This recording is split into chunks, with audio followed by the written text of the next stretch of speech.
বাংলাদেশে যে quack doctor আছেন মানে ডিপ্লোমা জিএমএফ অথবা ডিটিটি যারা আছেন, ডিপ্লোমা টেকনোলজিস্ট যারা আছে, মেডিকেল অ্যাসিস্ট্যান্ট এবং আপনার ডেন্টাল অ্যাসিস্ট্যান্ট যারা আছে, তাদের এগেনস্টে আমাদের মানববন্ধনটা কীরকম যে আপনার আদালতে একটা রিট চলছে, এই যে আপনার ডিএমএফ এবং ডেন্টাল টেকনোলজি যারা আছেন তারা হচ্ছে তাদের নামের পাশে ডাক্তার ব্যবহার করতে চান। তো এই রিটটা কোর্টে আজ মানে বিগত সরকার থেকে এখন পর্যন্ত 93 বার এটা শুনানিটাকে পেছানো হয়েছে, যেটা আমাদের এই ক্রমাগত গত কয়েক সপ্তাহ ধরে ডাক্তারদের আন্দোলনের কারণে আগামীকালকে হচ্ছে এটা রায়ের দিন ধার্য করা হয়েছে। তো এখন এই রায়টা আসলে এটা কি ডাক্তারদের কেবল আন্দোলন? ডেফিনেটলি না। হ্যাঁ, যে আপনারা যদি জাস্ট একজন যোগ্যতার মাপকাঠি যদি আপনি বিচার করেন যে কিনা একজন মেডিকেল অ্যাসিস্ট্যান্ট বা ডেন্টাল অ্যাসিস্ট্যান্ট ডাক্তারের সহযোগী হিসেবে যে কাজ করে, সে যদি নিজেকে ডাক্তার হিসেবে দাবি করে এবং আপনারা যদি চিকিৎসা নিতে যান, তাহলে চিকিৎসা সেবার মান কোথায় যাবে বাংলাদেশে? এটা আসলে শুধু ডাক্তারদের আন্দোলন না, এই আন্দোলন ডাক্তাররা করছে হচ্ছে জনগণদের জন্য, জনগণের স্বার্থে, যাতে জনগণদের মৌলিক সেবাটা নিশ্চিত হয়। বাংলাদেশের আপামর মানুষ তো এত বোঝে না, হ্যাঁ, যে ডিপ্লোমা কি, ডিপ্লোমা মেডিকেল অ্যাসিস্ট্যান্ট বা ডিপ্লোমা ডেন্টাল টেকনোলজিস্ট কি, এটাই অনেকে জানে না। যেহেতু জানে না, তাহলে নামের পাশে যদি এরা ডাক্তার লেখার সুযোগ কোর্ট থেকে দিয়ে দেওয়া হয়, সাধারণ মানুষ আরও বেশি বিভ্রান্ত হবেন। তারা তো পার্থক্যটা বুঝবেন না, তারা নামের পাশে ডাক্তার দেখে চিকিৎসা নিতে চলে যান। সেজন্যই আমাদের এই আন্দোলন। কোর্ট থেকে তো আসলে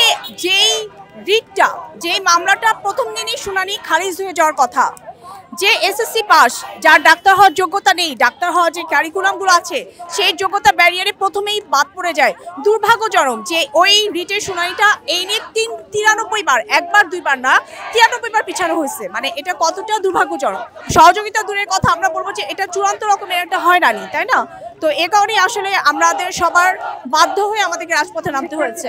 আমাদের স্বাস্থ্য মন্ত্রণালয় থেকে তাদের এই তাদেরকে ডিপ্লোমা ডাক্তার বা তাদের এই কোর্স কারিকুলামটাকে ডিপ্লোমা কোর্স হিসেবে দেওয়ার তারা একটা অনুমোদন বা তারা একটা দাবি তুলেছিলেন। তো সেইটার বিরোধিতা করে আমরা সকল ডাক্তার সমাজ আজকে এখানে উপস্থিত হয়েছে যে কারা আসলে ডাক্তার লিখবে। যেহেতু আইনই আছে এমবিবিএস এবং বিডিএস ছাড়া বাংলাদেশে কেউ নামের পূর্বে ডাক্তার লিখতে পারবে না। তো সেই ক্ষেত্রে মেডিকেল অ্যাসিস্ট্যান্ট ট্রেনিং ইনস্টিটিউট থেকে পাশ করে কেউ নামের আগে ডাক্তার লিখবে, এটা কখনোই আমরা মেনে নিব না। এটা প্রান্তিক মানুষের জন্য একটা হয়রানির কারণ হয়ে দাঁড়াবে। তারা বুঝতে পারবে না যে কে আসল ডাক্তারের কাছে যাচ্ছে অথবা কে কোন ধরনের ডিগ্রিধারী ডাক্তারের কাছে যাচ্ছে।